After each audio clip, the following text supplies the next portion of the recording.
Welcome to 12 Bikes. Guys, nakita niyo ba to? This is the Cannondale Super 6 Evo. Lapit ka. Yan, lapit ka. Ito yung standard. Yan, standard. This is 160,000. Yan. This is size, ito yung size niya, no? 48. Yan, siyempre, lahat ng mga Cannondale natin is UCI approved yan. Okay? Yung color yan. Yan sa taas, ito yung HM High Mod. 240,000 yan. Yan. Okay. Ganda ng color, colorway niya. So, naka two-tone lahat ngayon. 2026-27 model ng Cannondale. Diba? Champagne with, I think it's the gray, dark gray. Tapos may pagka matte na na copper. Yung emblem na Cannondale. Sa baba naman. So, HM, it's a high mod. That's why it's 240, mas magaan. Yan. And then, sa baba naman, brother, tingnan mo. Yan.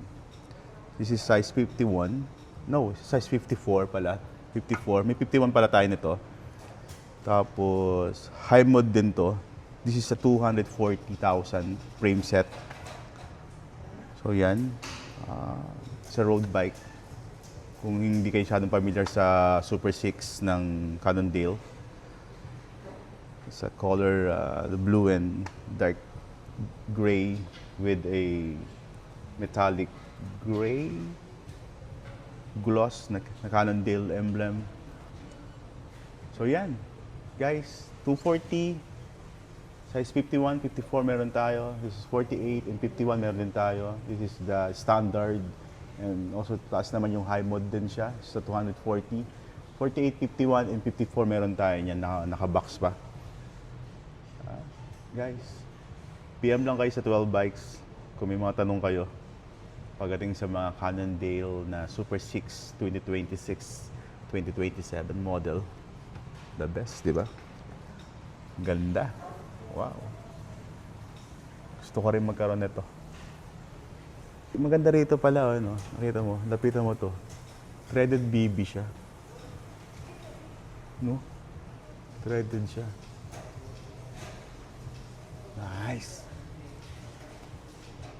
So, itong mga to ay fit na rito. I think fit na rito yung mga 28 to 32 na tires. Yan. So, may mga tanong lang kayo, guys, ha. Don't forget 12 Bike Shop. Thank you.